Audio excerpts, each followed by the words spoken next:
বেগম খালেদা জিয়া এই নামেই দেশব্যাপী পরিচিত। আসল নাম খালেদা খানম পুতুল। ১৯৪৫ সালের ১৫ আগস্ট ভারতের জলপাইগুড়িতে জন্মগ্রহণ করেন। তার গ্রামের বাড়ি ফেনী জেলার ফুলগাজীতে। পিতা ব্যবসায়ী ইস্কান্দার মজুমদার ও মা তৈয়বা মজুমদার দিনাজপুরের চন্দ্রবাড়ির মেয়ে। ৩ বোন ও ২ ভাইয়ের মধ্যে তৃতীয় খালেদা জিয়া। তার শৈশব ও কৈশোর পার করেছেন দিনাজপুরের মুদিপাড়া গ্রামে।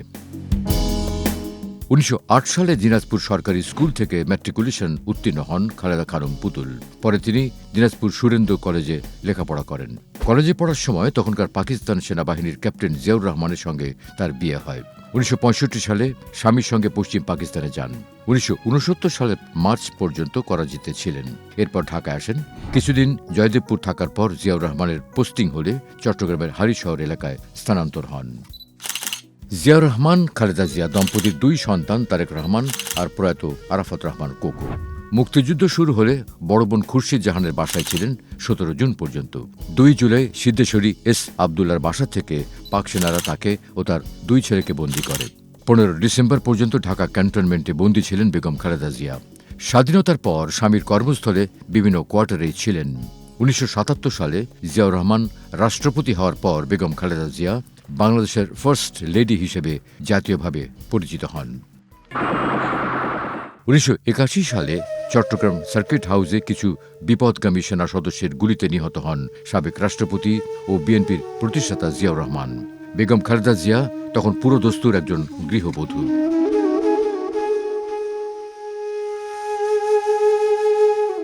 সে ২,০০০ টাকা দিত, ওর মধ্যেই আমার সংসার চালাতে হতো। আমার ছেলেদেরও কোনো সময় কোনো রকম বেশি কাপড় চোপড় সে পছন্দ করত না। প্রেসিডেন্ট জিয়ার অবর্তমানে দলের মধ্যে কোন্দল, অন্যদিকে বিএনপির অনেক নেতার এরশাদের মন্ত্রিসভায় যোগদান। এই ২ পরিস্থিতিতে বিএনপি তখন অনেকটা ছত্রভঙ্গ, বিপর্যস্ত এবং দিশেহারা। এ সময় দল টিকিয়ে রাখতে কিছু সিনিয়র নেতার পরামর্শ ও সাধারণ নেতাকর্মীদের প্রবল চাপ এবং আহ্বানে ঘর ছেড়ে রাজপথকেই ঠিকানা বানাতে হয় তাকে।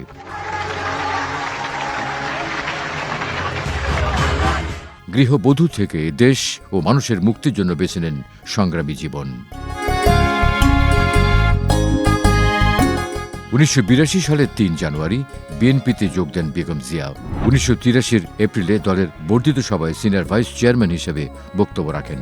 এটি ছিল বেগম জিয়ার রাজনীতিবিদ হওয়ার পর প্রথম বক্তব্য। ১৯৮৪তে পার্টির চেয়ারপারসন নির্বাচিত হন বেগম জিয়া। তার দায়িত্ব গ্রহণের পর বিএনপির কর্মী সমর্থক ছাত্র যুবকদের মধ্যে উৎসাহ উদ্দীপনা বেড়ে যায়।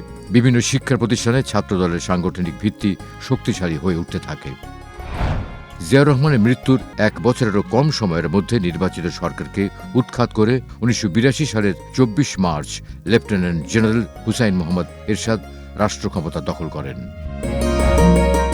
বেগম জিয়া রাজনীতিতে যোগ দেওয়ার ২ মাসের মধ্যে ১৯৮২ সালের ২৪ মার্চ সামরিক শাসন জারি করেন লেফটেন্যান্ট জেনারেল হুসাইন মোহাম্মদ এরশাদ। এর কিছুদিন পর থেকেই সামরিক শাসন বিরোধী আন্দোলন দানা বাঁধতে থাকে। এরশাদের অবৈধভাবে ক্ষমতা দখলের বিরুদ্ধেও জনমত গড়ে উঠতে থাকে। পরিস্থিতি সামাল দিতে স্থানীয় সরকার নির্বাচন, গণভোট দিয়ে ক্ষমতা পাকাপোক্ত করার চেষ্টা করেন এরশাদ। ১৯৮৩ সালে বেগম খালেদা জিয়ার নেতৃত্বে গঠিত হয় ৭ দলীয় ঐক্যজোট। সরকার আন্দোলন দমাতে একই বছরের ২৮ নভেম্বর গ্রেপ্তার করে বেগম জিয়াকে। ফলে আন্দোলন আরও তীব্র হয়। দুর্বার এই আন্দোলনে যোগ দেয় আওয়ামী লীগও।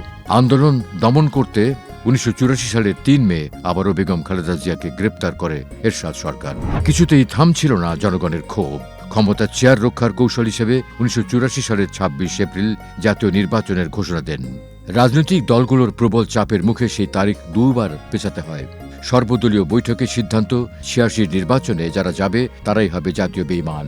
৫ দফার আন্দোলনে দেশ যখন উত্তাল, তখনই ২১ মার্চ রাতে আওয়ামী লীগ সভানেত্রী শেখ হাসিনা গোপনে আঁতাত করে এরশাদের অধীনে নির্বাচনে অংশ নেওয়ার সিদ্ধান্ত নেন। ফলে ঐক্যবদ্ধ আন্দোলনে বাধার সৃষ্টি হয়। বেগম জিয়ার সাথে থাকা ৭ দলও মৌন সম্মতি দেয় নির্বাচনে যাওয়ার বিষয়ে।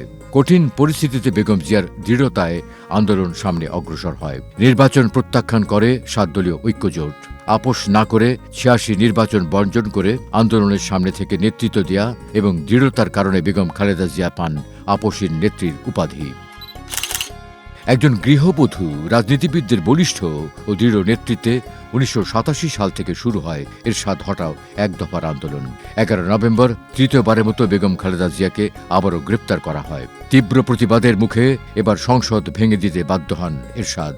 বেগম জিয়ার নেতৃত্বে দীর্ঘ ৮ বছর টানা নিরলস সংগ্রামের মধ্যে দিয়ে পতন হয় এরশাদ সরকারের। ১৯৯১ সালের ২৭ ফেব্রুয়ারি অনুষ্ঠিত সংসদ নির্বাচনে বিএনপি সংসদে যায়। ২০ মার্চ বেগম খালেদা জিয়া বাংলাদেশের প্রথম নারী প্রধানমন্ত্রী হিসেবে শপথ গ্রহণ করেন। জীবনের প্রথম নির্বাচনে ৫টি আসনে অংশ নিয়ে ৫টিতেই জয়লাভ করেন বেগম খালেদা জিয়া। তার উদ্যোগে রাষ্ট্রপতি শাসিত সরকার থেকে সংসদীয় সরকার ব্যবস্থায় উত্তরণের লক্ষ্যে ১৯৯১ সালের ৬ আগস্ট জাতীয় সংসদে সংবিধানের ঐতিহাসিক দ্বাদশ সংশোধনী বিল পাশ হয়। সংসদীয় সরকার ব্যবস্থার অধীনে বেগম খালেদা জিয়া ১৯ সেপ্টেম্বর প্রধানমন্ত্রী হিসেবে পুনরায় শপথ গ্রহণ করেন।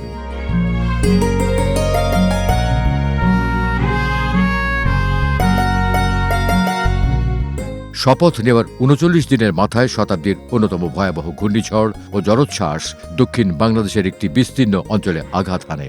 ত্রাণ ও পুনর্বাসন সামগ্রীর অপ্রতুলতা সত্ত্বেও সরকার দুর্যোগপূর্ণ পরিস্থিতিকে দক্ষতার সাথে মোকাবেলা করে। তিনি দায়িত্ব গ্রহণের কিছুদিনের মধ্যেই ১৯৯১ সালে একটি নতুন শিল্পনীতি ঘোষণা করেন, যার মাধ্যমে বেসরকারি বৈদেশিক বিনিয়োগ ও ব্যক্তিখাতের দ্রুত সম্প্রসারণ ঘটে।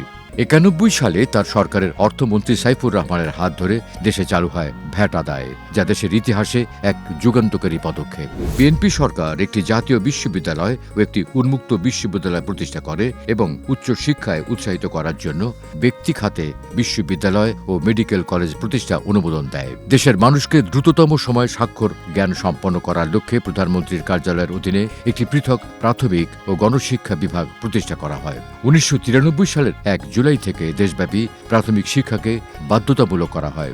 দরিদ্র জনগোষ্ঠীকে শিক্ষা লাভে আগ্রহী করে তুলতে খালেদা জিয়ার সরকার ১৯৯৩ সালে শিক্ষার বিনিময়ে খাদ্য কর্মসূচি চালু করে। পল্লী অঞ্চলে মেয়েদের মাধ্যমিক শিক্ষা অবৈতনিক করা হয় এবং মাধ্যমিক পর্যায়ের ছাত্রীদের জন্য দেশব্যাপী একটি উপবৃত্তি কর্মসূচি চালু করা হয়। বেগম খালেদা জিয়ার হাত ধরেই দেশের অনগ্রসর নারীরা শিক্ষার আলোয় আলোকিত হওয়ার সুযোগ পান। আজকে দেশের এই অবস্থায় জাতীয় ঐক্যর সবচেয়ে প্রয়োজন।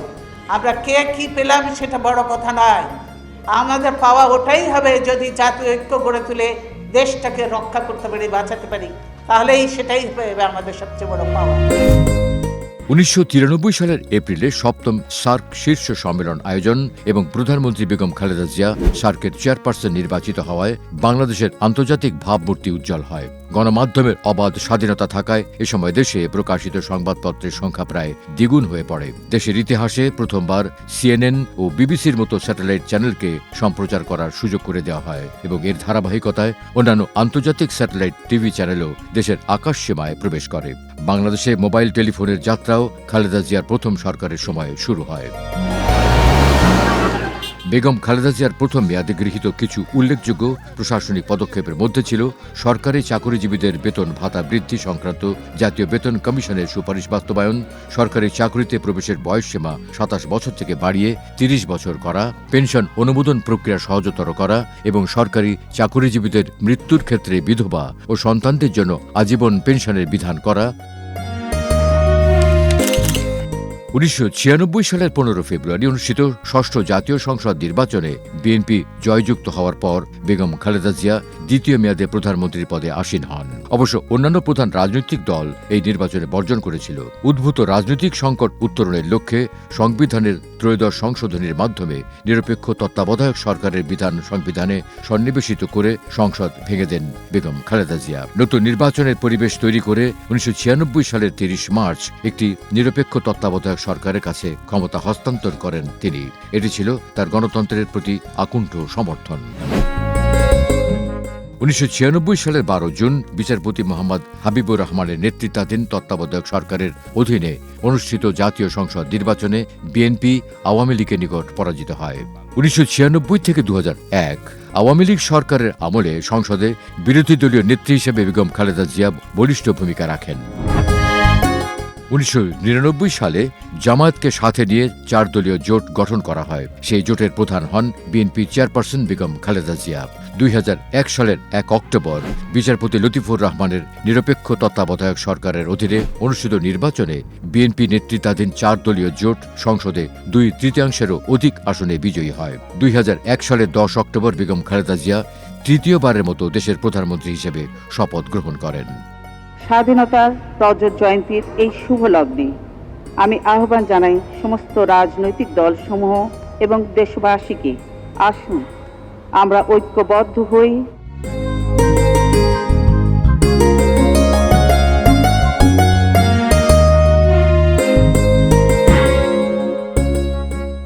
1991, 1996 ও 2001 সালের নির্বাচনে তিনি 5টি করে সংসদীয় আসনে প্রতিদ্বন্দ্বিতা করেন এবং সবগুলোতেই জয়ী হন তিনি। বেগম খালেদা জিয়া 1991 সাল থেকে 2008 সাল পর্যন্ত 5টি সংসদ নির্বাচনে দেশের বিভিন্ন জেলার 23টি সংসদীয় আসন থেকে নির্বাচন করে সবকটিতেই জয়লাভ করেন। প্রতিবারের নির্বাচনে 5টি করে আসনে পর্যন্ত তারা আমাকে নির্বাচিত করেছেন। কোন নির্বাচনে প্রার্থী হয়ে আজ পর্যন্ত আমি পরাজিত হইনি। জনগণের সমর্থনে বাংলাদেশের প্রথম নারী প্রধানমন্ত্রী হওয়ার গৌরব আমি অর্জন করেছি। প্রধানমন্ত্রী হিসেবে খালেদা জিয়ার তৃতীয় মেয়াদের উল্লেখযোগ্য বৈশিষ্ট্য ছিল রপ্তানি আয় ও বিদেশ থেকে প্রবাসী কর্মীদের পাঠানো রেমিটেন্স দ্রুত বৃদ্ধি, শিল্প ও টেলিযোগাযোগ খাতের দ্রুত বিকাশ, সরাসরি বৈদেশিক বিনিয়োগের ক্ষেত্রে ঊর্ধ্বমুখী ধারা, আইন শৃঙ্খলা পরিস্থিতির উন্নয়নকল্পে অপারেশন ক্লিন হার্ট ও র্যাপিড অ্যাকশন ব্যাটালিয়ন র্যাব গঠন, জেএমবি হুজি সহ ইসলামী মৌলবাদী ও জঙ্গিবাদী গোষ্ঠীর বিরুদ্ধে সর্বাত্মক অভিযান।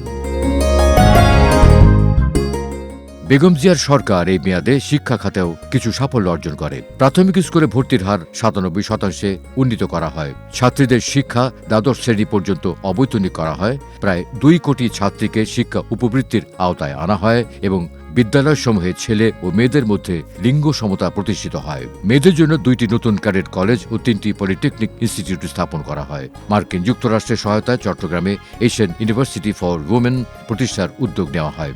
মাদ্রাসার শিক্ষা ব্যবস্থা আধুনিকায়নের পাশাপাশি সরকার কওমি মাদ্রাসাসমূহের দাওরা সনদকে স্বীকৃতি দেয় এবং ফাজিল কামিল ডিগ্রিকে ব্যাচেলর ও মাস্টার্স ডিগ্রির সমতুল্য ঘোষণা করে।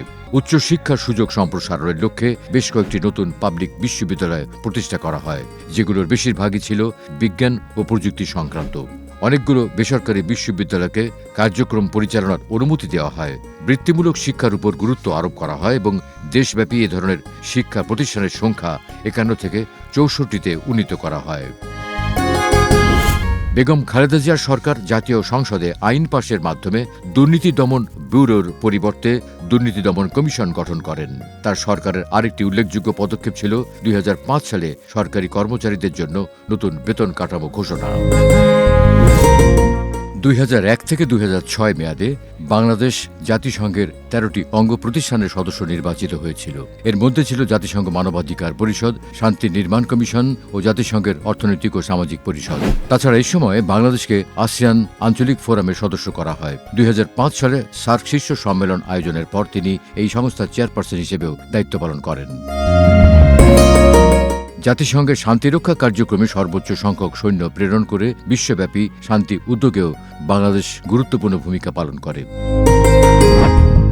আন্তর্জাতিক সন্ত্রাসবাদের বিরুদ্ধে পশ্চিমা দেশগুলোর লড়াইয়ে বাংলাদেশ তখন সর্বাত্মক সমর্থন প্রদান করে। একই সময় বাংলাদেশ বিশ্বের মুসলিম দেশগুলোর সাথেও পারস্পরিক কল্যাণকর সম্পর্ক দৃঢ়তর করার প্রয়াস চালায়। বেগম খালেদা জিয়ার নেতৃত্বাধীন এই সরকারও জোট নিরপেক্ষ ও স্বাধীন পররাষ্ট্র নীতির ভিত্তিতে একটি উদার ও গণতান্ত্রিক মুসলিম রাষ্ট্র হিসেবে বাংলাদেশের ভাবমূর্তি তুলে ধরতে প্রয়াসী হয়। মেয়াদ শেষে তিনি 2006 সালের 28 অক্টোবর তত্ত্বাবধায়ক সরকারের নিকট দায়িত্ব হস্তান্তর করেন। 2007 সালে তত্ত্বাবধায়ক সরকার এলে ওই বছরের 3 সেপ্টেম্বর চতুর্থবারের মতো গ্রেপ্তার হন বেগম খালেদা জিয়া। এরশাদের শাসনামলে 1983, 1984 ও 1987 সালে তাকে 3 দফায় আটক করা হলেও কারাগারে নেওয়া হয়নি। কিন্তু এবারে বেগম খালেদা জিয়াকে কারাবদ্ধ করা হয়। পরে 2008 সালের 11 সেপ্টেম্বর জামিনে মুক্তি পান। ফখরুদ্দিন মঈনুদ্দিন সেনা সরকারের বিরুদ্ধে আন্দোলনেও ছিলেন আপোষহীন। এ সময় 2 ছেলে তারেক রহমান ও আরাফাত রহমান কোকোকেও গ্রেপ্তার করা হয়। তৎকালীন পিজি হাসপাতালে অসুস্থ তারেক রহমানকে দেখতে গিয়ে আবেগাপ্লুত হয়ে পড়েন বেগম খালেদা জিয়া। মা হিসেবে ছেলের প্রতি মায়ের আবেগ আজও মানুষকে নাড়িয়ে দেয়। বেগম জিয়াকে 111-এর সরকার বিদেশে পাঠাতে চাইলেও দেশের বাইরে না যাওয়ার বিষয়ে তিনি ছিলেন অবিচল। তবে তারেক রহমানকে বিদেশে চিকিৎসা দেওয়ার বিষয়ে বেগম খালেদা জিয়া ছিলেন খুবই শক্ত। 2008 সালের 29 ডিসেম্বর নির্দলীয় তত্ত্বাবধায়ক সরকারের অধীনে অনুষ্ঠিত নবম জাতীয় সংসদ নির্বাচনে বিএনপি 30টি আসনে জয়ী হয়। বেগম খালেদা জিয়া হন বিরোধী দলীয় নেতা। ক্ষমতায় বসেই প্রতিহিংসার রাজনীতি শুরু করেন শেখ হাসিনা। 2009 সালের এপ্রিল মাসে সংসদে তৎকালীন বিরোধী দলীয় নেতা বেগম খালেদা জিয়াকে ক্যান্টনমেন্টের বাড়ি ছেড়ে দিতে বলেন শেখ হাসিনা। একখানা উপন্যাস রচনা করে দিয়েছেন, উনি সেই উপন্যাস গান পাঠ করে উনি চলে গেলেন। 2 একর 72% জায়গা নিয়ে তৈরি করা সেনানিবাসের 29 মইনুল রোডের বাড়িতে মিশে আছে শহীদ রাষ্ট্রপতি জিয়াউর রহমানের পদচিহ্ন। বাড়ির ভেতরের প্রতিটি কক্ষ, আসবাবপত্র, ভেতরের অলিগলি ও গাছপালার সাথেও মিশে আছে জিয়ার স্মৃতি। স্বামীর স্মৃতিমাখা এই বাড়িটির প্রতি স্ত্রী খালেদা জিয়ার শুরু থেকেই ছিল অন্যরকম আবেগ অনুভূতি।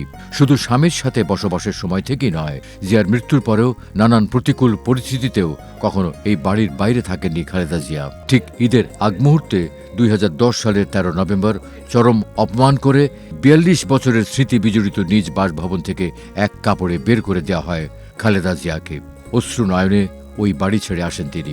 এদিন সন্ধ্যায় গুলশানের কার্যালয়ে কান্না জড়িত কণ্ঠে সংবাদ সম্মেলনে 9 মিনিট বক্তব্য দেন বিএনপি চেয়ারপারসন। আর পুরোটা সময় তিনি কাঁদছিলেন আর রুমালে চোখ মুছছিলেন। এই উচ্ছেদ করতে গিয়ে যে অমানবিক আচরণ তারা করেছে তাতে আমি নিজে অপমানিত, লাঞ্ছিত শুধু নই, লজ্জিত বোধ করছি। আমার পরিবারের সদস্যদের গায়ে হাত তুলতেও তারা দ্বিধাবোধ করেনি। এর কয়েক বছর আগে ব্রিটেনে প্রবাসী বাংলাদেশিদের দেওয়া সংবর্ধনা অনুষ্ঠানে শেখ হাসিনা বলেন, 2000 সালে প্রধানমন্ত্রী থাকার সময় তিনি ওই ভবন থেকে জিয়া পরিবারকে উচ্ছেদের উদ্যোগ নিয়েছিলেন।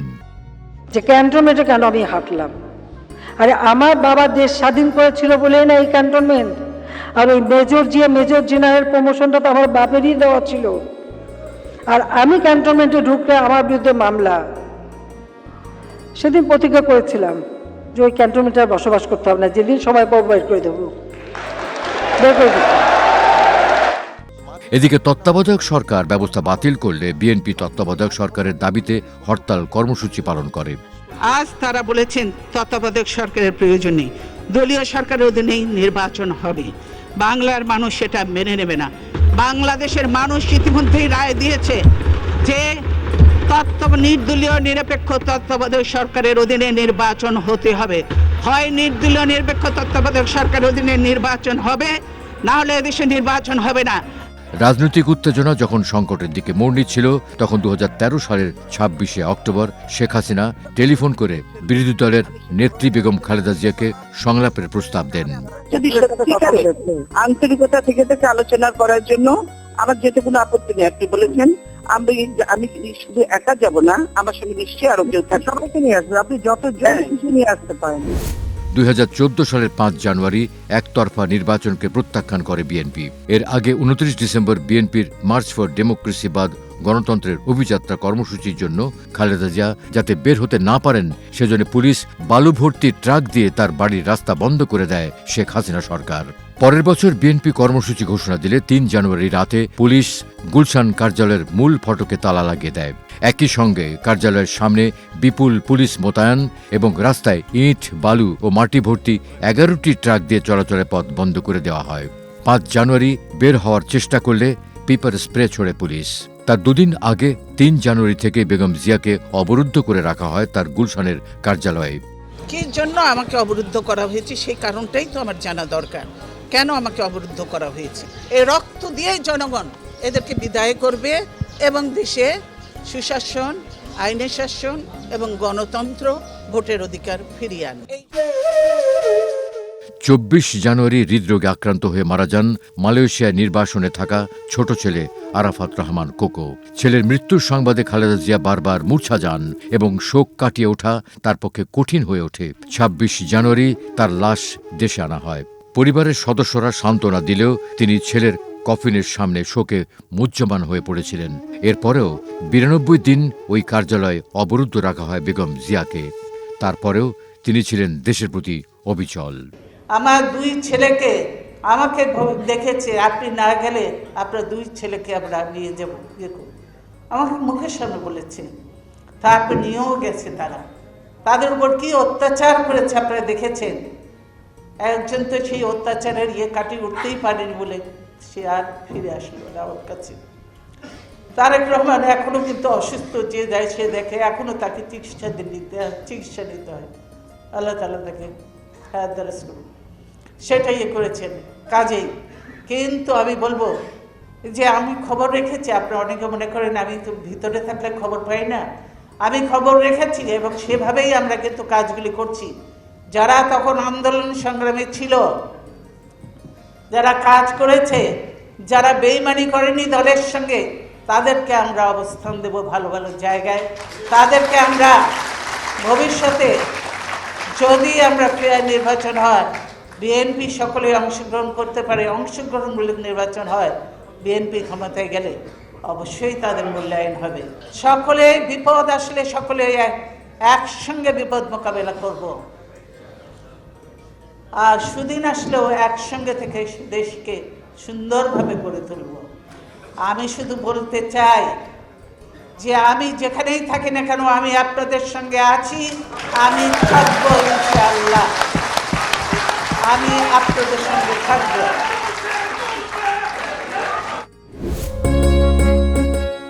2018 সালের 8 ফেব্রুয়ারি জিয়া অরফানেজ ট্রাস্ট দুর্নীতি মামলায় পুরানো ঢাকা নাজিমউদ্দিন রোডের কারাগারে যান। করোনার সময় পরিবারের পক্ষ থেকে সরকারের কাছে মুক্তির আবেদন জানানো হয়। দণ্ডের কার্যকারিতা স্থগিত করে মুক্তির আদেশের নথি প্রধানমন্ত্রীর দপ্তর, স্বরাষ্ট্র মন্ত্রণালয় ও কারা কর্তৃপক্ষের হাত ঘুরে 2020 সালের 25 মার্চ বিকেল 3টার পর বঙ্গবন্ধু মেডিকেলে পৌঁছায়। ওই দিন নেতাকর্মীদের ভিড় আর স্লোগানের মধ্যে সাবেক প্রধানমন্ত্রী খালেদা জিয়া হাসপাতাল থেকে বের হয়ে নিজের নিশান পেট্রোল গাড়িতে ওঠেন।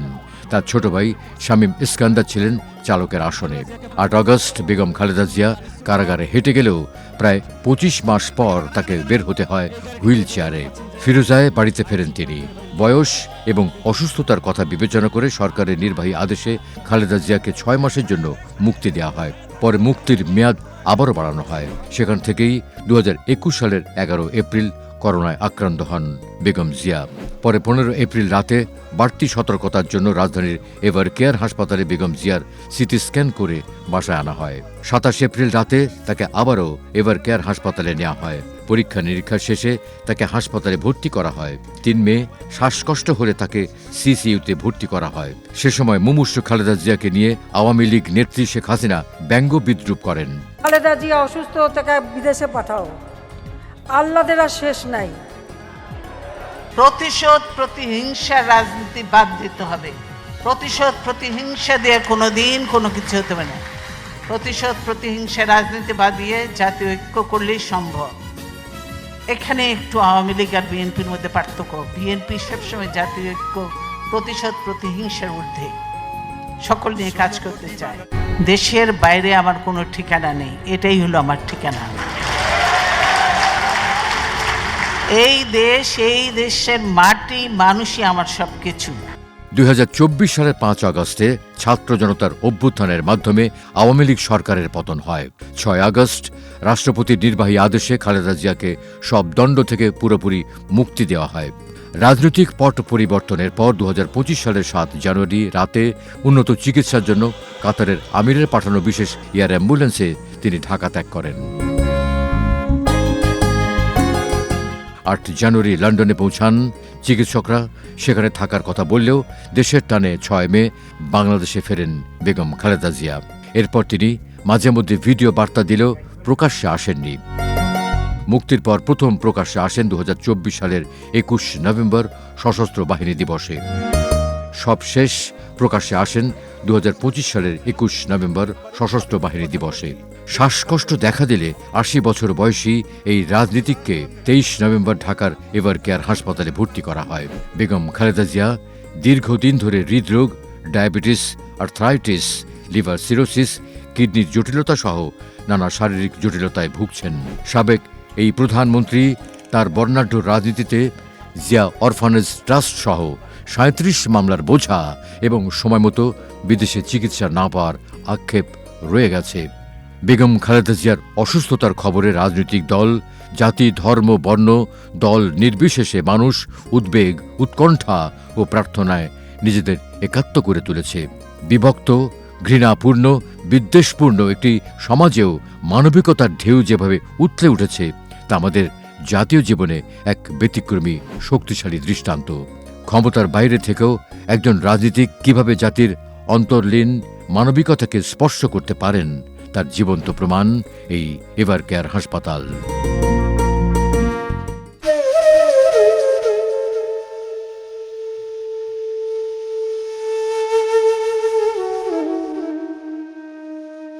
সব চেষ্টা ব্যর্থ করে দিয়ে কোটি জনতার হৃদয়কে শোকসাগরে ভাসিয়ে অনন্তের পথে যাত্রা করলেন বেগম খালেদা জিয়া। গণতন্ত্রের জন্য আপোষহীন এই নেত্রীর বিদায় শুধু একজন মানুষের নয়, বিদায় একটি সময়ের, বিদায় বর্ণাঢ্য রাজনৈতিক এক অধ্যায়ের। একদিন সব শব্দ হয়তো থেমে যাবে, কিন্তু কিছু নাম থেকে যাবে যা নীরবতার মাঝেও জনমনে হিন্দোল তোলে। তেমনই এক নাম বেগম জিয়া। তার কণ্ঠ থামলেও বাংলাদেশের রাজনীতি ও গণতন্ত্র নিয়ে যখনই আলোচনা হবে তখনই বারবার ধ্বনিত হবে খালেদা জিয়ার নাম। আগামী নির্বাচনে নিউক্লিয়াস হয়ে লড়াই করা না হলেও গণতান্ত্রিক অগ্রযাত্রার জন্য তার যে লড়াই তা ইতিহাসের পাতায় লেখা থাকবে স্বর্ণাক্ষরে। দীর্ঘ লড়াই, সংগ্রাম ও আপোষহীনতার গল্পই বেগম জিয়াকে স্মরণীয় করে রাখবে যুগের পর যুগ। রাজনৈতিক অঙ্গনে নেতাকর্মী শুধু নয়, মমতাময়ী মা বা তরুণ প্রজন্মের কাছে তিনি উজ্জ্বল যে দৃষ্টান্ত রেখে গেলেন তা জীবন স্মরণ করবে গোটা জাতি। বিদায় আপোষহীন দেশনেত্রী, বিদায় mother of democracy Begum Khaleda Zia.